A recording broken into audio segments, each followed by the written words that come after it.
Fala galera, beleza? Vamos para mais um vídeo aí. Hoje a gente vai falar sobre fundos imobiliários de papéis. Quando eu falar papéis, faça um recorte daqueles fundos que investem a maior parte do seu patrimônio em certificados de recebíveis imobiliários, tá? O conteúdo de hoje está bem legal, está bem didático. Eu preparei de forma que eu traga exemplos aqui para vocês aprenderem. Eu peço até que comentem aí, dêem um feedback se realmente está didático, né? Porque às vezes está didático para mim, mas para vocês não estão conseguindo acompanhar. Tá? Então comentem aí o que vocês acharam do vídeo de hoje aí, beleza? Vamos nessa. Então, fundos imobiliários de papéis, pessoal. Hoje a gente não vai falar daqueles fundos que investem em tijolos, certo? Tijolos logísticos, shoppings, lajes corporativas. Então, eles não investem a maior parte do patrimônio em tijolos, certo? Onde que eles investem? Onde que eles colocam o dinheiro deles? Em CRIs, ou CRIs, né? Muita gente chamam de CRIs, que são certificados de recebíveis imobiliários, tá? Que nada mais são do que títulos, beleza? Não se preocupem, porque a gente vai aprofundar muito sobre CRI aqui. Até porque é o seguinte, os fundos imobiliários de papéis, eles investem a maior parte do patrimônio deles em CRIs. Então a gente precisa aprender tudo de CRI. Então, entender como que é estruturado um CRI, quais são os riscos, a remuneração, enfim, a gente precisa entender tudo de CRI para poder conseguir analisar um fundo imobiliário de papel. Então, aqui eu trouxe alguns exemplos de relatórios. Então, todos os exemplos que eu vou trazer aqui, eu peguei de relatórios gerenciais de fundos. A parte do relatório onde está a maior alocação de cada fundo. Então, nesse fundo aqui, por exemplo, 92% do patrimônio está alocado em CRI. Esse outro aqui, 77 mais 4, 81% aqui está alocado em CRI. Aqui, 71%. Aqui, 91%. Aqui, 69%. Aqui, 81%, 82%. Então, observem que a maior parte do patrimônio desses fundos estão investidos em certificados recebíveis imobiliários, os CRIs. Beleza? Então, eu peguei um pouco a parte teórica aqui, não se prendam muito, porque no próximo slide eu coloquei de forma bem didática ali para a gente poder aprender o que é um CRI, mas é importante eu passar aqui a parte teórica. E da onde eu peguei a parte teórica? Da própria B3 e da CVM. Primeiro vamos pegar aqui uma parte da B3, né, que ela fala o seguinte. Então, basicamente, para o investidor, ele gera um direito de crédito, que será remunerado geralmente com juros, certo? E ao final ali vai receber o valor investido de volta, né, o principal.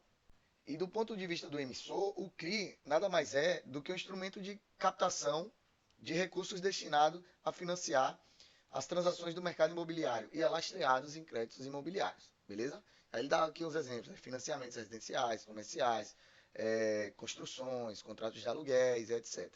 E outra parte importante que eu peguei lá na CVM é o seguinte, que só quem pode emitir um CRI são companhias securitizadoras. Pô, Felipe, beleza? A gente acabou de ler isso tudo aqui e eu não entendi nada. Vou tentar associar com o dia a dia, tá? Para ficar mais fácil. Pensa o seguinte, imagina você que é dono de 100 imóveis.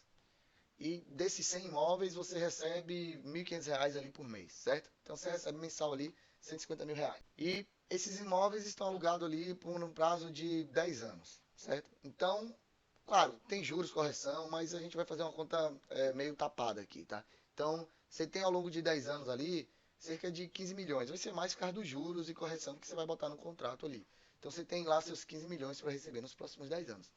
Só que aí você fala assim, poxa, eu gostaria de antecipar esses recebíveis, eu gostaria de pegar esse dinheiro logo para poder fazer outra coisa, para poder até investir em outros imóveis, para poder comprar um loteamento, para poder comprar um terreno, fazer um loteamento e vender, enfim.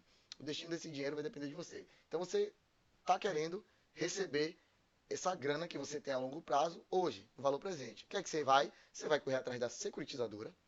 A securitizadora vai lhe fazer uma proposta, ou seja, ela não vai lhe dar os 15 milhões de reais, por quê? Porque em troca do dinheiro que ela vai lhe dar, ela vai receber os contratos. Os contratos são de longo prazo e com juros. Então ela vai dizer, não, eu lhe dou 10 milhões hoje. Então eu trago a valor presente esse recebíveis que você tem e ela lhe dá 10 milhões hoje e fica ao longo de 10 anos ali com seus recebíveis. Claro que são valores hipotéticos aqui, tá, pessoal? É a título de educação. Então, assim, ó, repare que um CRI nada mais é do que você tem as casas e tem os aluguéis. O que é que você tem? Você tem recebíveis imobiliários. Você está passando esses recebíveis imobiliários para a securitizadora. E a securitizadora, em troca disso, está ali retornando um valor presente. Vai lhe pagar ali no cash, certo? O que ela faz? Ela emite os CRIs e oferta a mercado. Os investidores compram esses CRIs na mão dela, tá? Então, é basicamente isso. Vou desenhar aqui para a gente fixar mais esse conceito, tá? Então, imagine uma incorporadora, XYZ. Felipe, o que é a incorporadora? A incorporadora, galera, ela é responsável por todo o empreendimento, né? Então, toda a estratégia do empreendimento ali, a responsabilidade é da incorporadora, financiar, vender, etc. A incorporadora, ela pode ser construtora também. Então, ela pode incorporar e ela mesma construir. Claro que ela vai contratar outras construtoras para fazer algumas partes ali do imóvel, etc. Mas pensa em incorporadora como uma própria construtora também ali. Então, o que a incorporadora faz? Construiu lá um monte de apartamentos, né? O que ela faz com esses apartamentos? Vendem. Vendem para quem? Para os clientes. Só que grande parte desses clientes, pessoal, compra um imóvel financiado. Imóveis financiado, o que é que ele faz? Ele vai pagando aos pouquinhos ali, ó, aos pouquinhos, aos pouquinhos. Para quem ele paga? Para a incorporadora. Então, é a incorporadora que recebe esse dinheiro ali do financiamento. Então, repare, a incorporadora, ela tem recebíveis imobiliários de longo prazo, né? Dependendo do contrato ali. Só que ela quer receber esse dinheiro já, hoje, para poder investir em outro loteamento, para fazer mais apartamentos, etc. O que ela faz? Ela contrata uma securitizadora, que por sua vez, ela pega essa cesta de recebíveis e emitem os certificados de recebíveis imobiliários. Então, esses títulos ofertados aos investidores, os donos do dinheiro, quando eu falo investidores aqui, pessoal, pessoa física, institucional, os fundos de investimentos imobiliários é uma parte importante dessa fatia nesse mercado aqui de compra de certificados recebíveis imobiliários. Então, o que eles fazem? Eles compram o CRI. Então, esse dinheiro vai para a securitizadora e ela repassa para a incorporadora a valor presente. Ah, Felipe, então o dinheiro vem do investidor, vai para a securitizadora e vai para a incorporadora? Se pode ser, ou a própria securitizadora já pode comprar direto ali aqueles recebíveis daquela incorporadora e depois emitir. Então ela pode tanto comprar com o patrimônio dela, quanto ofertar mercado e depois que os investidores pagarem, ela destina aquele recurso para a incorporadora, tá? Então, pessoal, aquele financiamento que os clientes estavam pagando para a incorporadora não mais vai para a incorporadora. Agora vai para onde? Vai para a securitizadora, que por sua vez entrega esses juros ao investidor. Pode entregar mensal, pode entregar trimestral, depende muito da estrutura que o CRI foi montado. Basicamente, o conceito é esse, tá? Não tem muito o que inventar. É isso aí, todo o fluxo de um CRI. Então, reparem o seguinte, pessoal. A gente tem um empréstimo dos investidores, certo? Com condições, porque vão estar lá as condições no certificado, né? Então, vai estar lá o valor, vai estar lá o prazo, vai estar lá os juros, vai estar lá as garantias, ou seja, tem condições ali naqueles títulos. E tem uma rentabilidade pré-acordada, que ela pode ser pré-fixada, que ela pode ser pós-fixada, que ela pode estar atrelada ao indexador IPCA, que ela pode estar atrelada ao CDI, que ela pode estar atrelada ao IGPM, enfim. Então, essa cestinha de característica, o que é nada mais? Renda fixa. Então, é um empréstimo, tem condições e tem uma rentabilidade pré-acordada. Então, isso é característica de renda fixa. Então, um CRI, por sua vez, é uma renda fixa. Pô, Felipe, beleza. E qual a vantagem da gente investir aqui em CRIs, né? A vantagem em fundos imobiliários que compram CRIs, a vantagem é que você tem um fluxo de recebíveis contínuo, claro, se os devedores honrarem o compromisso, né? Então, o fluxo de recebimento contínuo, você não tem mais aquela vacância que a gente tem em fundos de tijolos. Então, já é o primeiro ponto ali que você tem uma previsibilidade melhor de receita, né? Aí você pode estar perguntando assim, pô, beleza, então por que eu tenho que investir através de fundos de investimentos imobiliários? Eu não posso investir diretamente em CRIs? Até pode, tá, pessoal? Só que a gente vai ver aqui no próximo slide que as melhores ofertas de CRIs são ofertas 476. Por quê? Porque tem um atrativo de rentabilidade melhor. Porém, essas ofertas são restritas, tá? Então, essas ofertas são restritas a um público de 75, no máximo 75 investidores profissionais. Aí é a primeira parte que a gente pode estar exposto a esse tipo de CRI através dos fundos imobiliários. Por quê? Porque investidores profissionais, pessoal, são tanto pessoas físicas como jurídicas que têm mais de 10 milhões de reais. Então a gente já vê que um CRI com uma oferta mais atrativa não é para todo mundo. Então a gente pode ter esses CRIs na carteira através dos fundos de investimentos imobiliários. Desses 75 investidores no máximo, só pode comprar esse CRI no máximo 50 investidores profissionais. E geralmente o CRI possui um valor unitário ali de no mínimo R$ 300 mil. Então a gente vê que você tem que ter pelo menos R$ 10 milhões, o valor unitário do CRI é caro. Então, assim, claro que você vai encontrar aí na sua corretora CRI, investimento mínimo, R$ 1.000 e tal. Só que essas são ofertas secundárias, tá? Essas são ofertas ali que já está no mercado, já não tem tanta atratividade, são outro tipo de ofertas. Essa 476, ela é restrita. Então, para a gente ter esse tipo de CRI na carteira, só se você for um investidor profissional ou através de fundos imobiliários, tá? E lembrando que um fundo imobiliário, galera, ele pode ter 10, 15, 20, 30 CRIs ali. Então, assim, até o nível de diversificação através do fundo imobiliário é interessante do que você pegar diretamente o CRI ali, beleza? E aí, pô, Felipe, beleza, mas qual é o principal risco? A gente viu ali que, pelo fato, o principal risco ali são os devedores pararem de pagar, né? Que é o risco de default, que nada mais é do que realmente calote. Os devedores pararem de pagar. Como que as securitizadoras mitigam esses riscos, né? Através da estruturação do CRI e suas garantias, certo? Então, eu vou botar aqui as principais que a gente vai encontrar nos relatórios, beleza? Então, por exemplo, a estruturação de um CRI, ele pode ser um CRI performado ou não performado. O que é isso, Felipe? Performado é quando a gente já tem o imóvel no físico, ou seja, já está construído. O não performado é aquele que está em desenvolvimento ali ainda, não tem os ativos físicos. Então, você já tem se você tiver uma garantia ali, você já não tem a garantia dos imóveis. Por quê? Porque não está performado. Então, é um risco maior. Outro ponto, você pode ter uma estruturação de um CRI com devedores pulverizados. É melhor do que concentrado. Então, você tem, no exemplo que eu dei, né, são vários clientes ali que compram um apartamento. Então, são devedores pulverizados. Se 2, 3, 4, 5 param de pagar no meio de 500, provavelmente você nem sinta o impacto disso no seu rendimento. Já os devedores corporativos, então corporativos, pode ser, quando a gente fala corporativo, são aqueles que o inquilino ele detém uma grande porcentagem ali, geralmente mais de 20% ali do, da dívida ali daquele CRI, tá?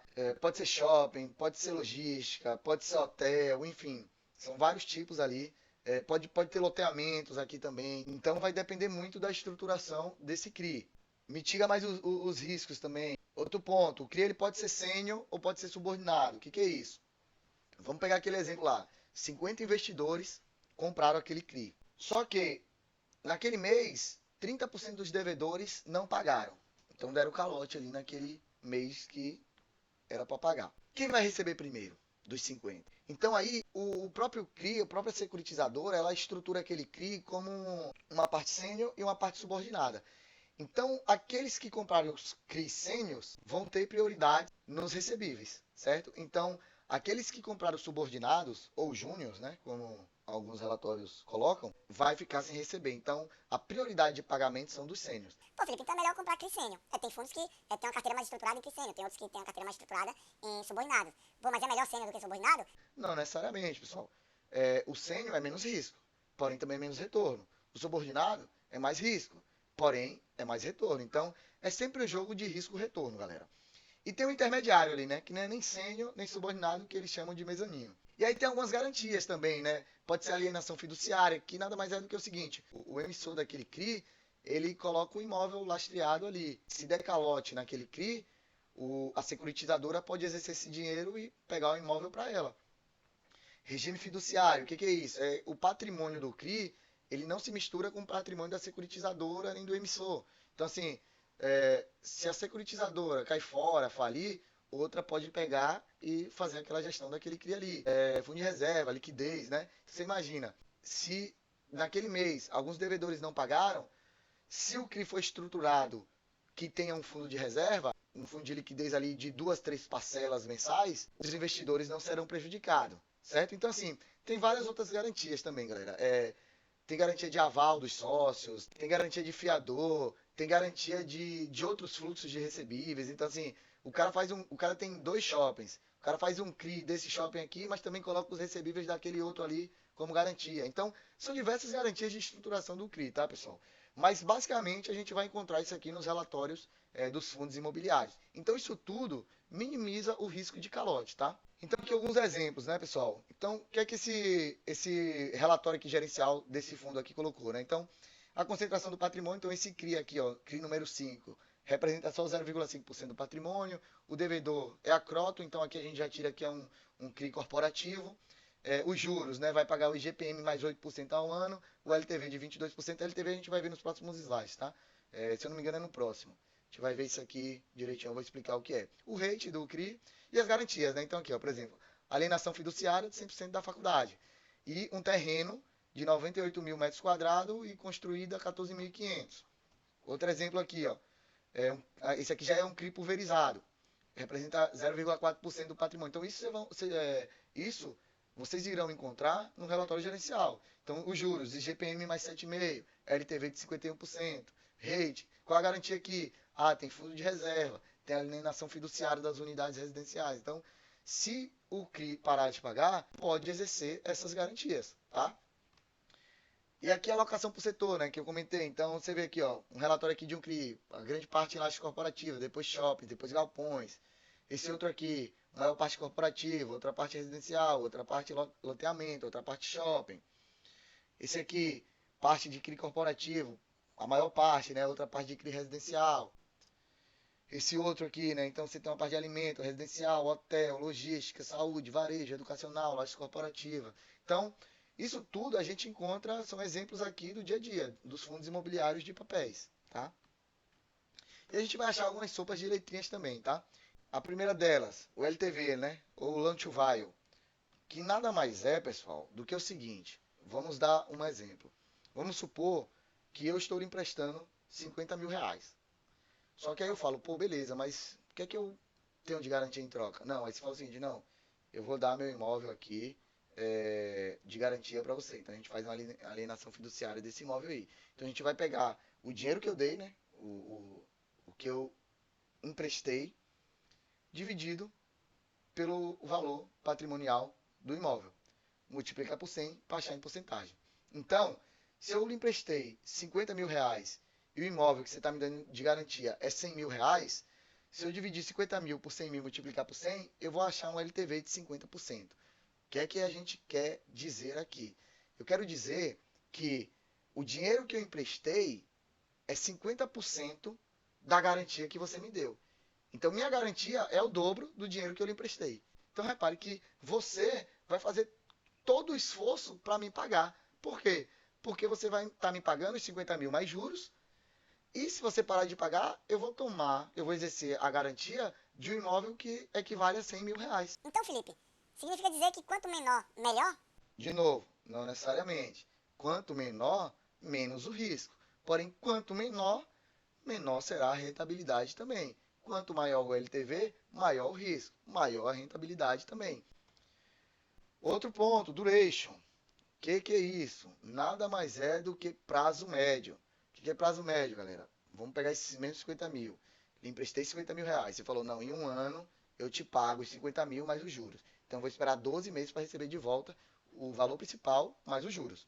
Significa dizer que meu duration é de 12 meses. Agora, se você falar assim, não, 50 mil reais eu vou lhe pagando 3 mil todo mês e no final eu pago o resto e os juros. Ou seja, meu duration diminuiu. Por quê? Porque eu vou receber o meu valor antes dos 12 meses. Pô, Felipe, então beleza. Então, quanto menor o prazo, melhor. Não necessariamente de novo. Quanto menor o prazo, menos arriscado. Porque você imagina, no 10º mês, você parou de me pagar. Pô, mas eu já recebi 9 meses de 3 mil reais. Ou seja, garanti um pouco da dívida que eu lhe emprestei ali. Então, quanto menor, menos arriscado, porém menos retorno. Quanto maior o prazo, mais arriscado, porém o prêmio de risco também é maior. E aqui uns exemplos, né? Tirado de relatórios também. Ele coloca, ó, os CRIs a carteira de CRIs desse relatório tem um prazo médio ali de 4,6 anos. Esse aqui já coloca mais detalhado. Então, o duration desse cara aqui, daqueles contratos que estão atrelados ao CDI, é de cerca de 3 anos e meio. Daqueles contratos que estão atrelados ao IGPM, é de 3,2. O IGP é de 3, o IPCA é cerca de 4,5, então mais detalhado. Exemplo do LTV aqui, galera. Então, aqui no relatório gerencial, a gente vai encontrar essa tabelinha de CRIs do fundo. Quando a gente olha aqui o LTV. Ó. Então, reparem que são vários tipos de LTV. tem um que é 32%. Lembrando, quanto menor, significa que a garantia da alienação fiduciária do imóvel é maior.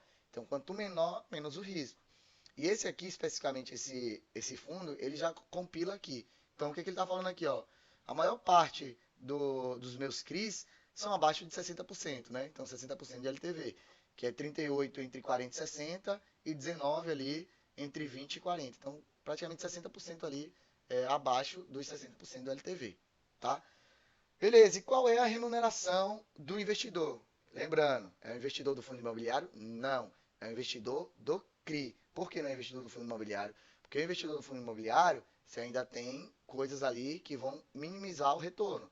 A administração do fundo, as despesas do fundo. Então, isso tudo minimiza ali o retorno do investidor, tá? Qual é a remuneração do investidor? Os juros contratados. Então, aqui, exemplos. Esse fundo aqui, ó, tem 44% em IPCA mais 8, 9% em CDI, 22% em CDI mais 2. Esse outro aqui, ele já faz um compilado aqui, né? Então, a taxa média ali, ó, 53% do patrimônio dele está atrelado ali ao IGPM, a taxa média de 12%, 40% ao IPCA. Esse outro aqui, 60% dele está em IPCA mais 6, 21% está em GPM mais 7. Enfim, diversas taxas aí, tá vendo? Já esse outro aqui, IPCA mais 7, 44% do patrimônio. CDI mais 2,5, 53% do patrimônio. IGPM mais 8, 2% do patrimônio. Enfim, galera, é o juros contratado do CRI que vai remunerar os investidores. Pô, Felipe, então qual que é o melhor? Eu tá atrelado ao IGPM, eu tá atrelado ao IPCA, eu tá atrelado ao CDI? Não necessariamente, pessoal. Por quê? Vou botar um gráficozinho aqui para a gente poder tirar algumas conclusões, tá? Eu fiz um recorte aqui de 2013 a 2017, a variação do IGPM mês a mês e a variação do IPCA. E outro recorte aqui, a variação do CDI mês a mês. Então, galera, o que eu quero trazer aqui? Né? Quero trazer o seguinte, mês a mês, um desses indicadores vão performar melhor que o outro. Quando eu falo performar, vão dar um retorno melhor que o outro. Não tem como saber qual que vai ser o melhor. Então, em 2013, talvez foi o melhor IPCA. Em 2014, talvez foi o melhor IPCM, o IGPM. Em 2015, talvez foi melhor o CDI. Em 2016, talvez outro indexador foi melhor. Então, assim, a gente não tem como adivinhar, pessoal. O que é que a gente tem que fazer como investidor? Então, de novo, não tem melhor nem pior. O que é que a gente tem que fazer como investidor? Está na nossa mão diversificar. Então é interessante, perceba que o nível de diversificação, aí eu já vou falar de portfólio em geral, né? A gente, como investidor, sempre tem que ter essa cabeça de diversificação. Então, repare o portfólio geral. Você tem a renda fixa, você tem uma parte do seu capital no exterior, você tem a parte de ações, você tem a parte de fundos imobiliários. Aí vamos explodir fundos imobiliários. Você tem diversos segmentos, então shoppings, logística, industrial, lajes corporativas, títulos valores imobiliários, que são os fundos de papéis. Dentro dos fundos de papéis, eu posso diversificar em indicadores. Então, se eu tenho um fundo que eu comprei esse mês, que ele é mais atrelado ao CDI, no próximo mês que eu for comprar um fundo de papel, eu vou colocar um fundo mais atrelado ao IPCA. No outro mês, um fundo mais atrelado ao IGPM. Ou então um fundo misto, meio que atrelado a vários indexadores ali. Então, galera, perceba que o que está na nossa mão é sempre a diversificação. Então, pessoal, o que eu queria passar para vocês era isso hoje aqui, né? Espero que vocês tenham curtido, espero que vocês tenham aprendido aí. E deixem dúvidas, comentários, deem um feedback aí também. Se gostaram aí, curtam o vídeo. E até a próxima aí. Valeu? Beleza, obrigadão.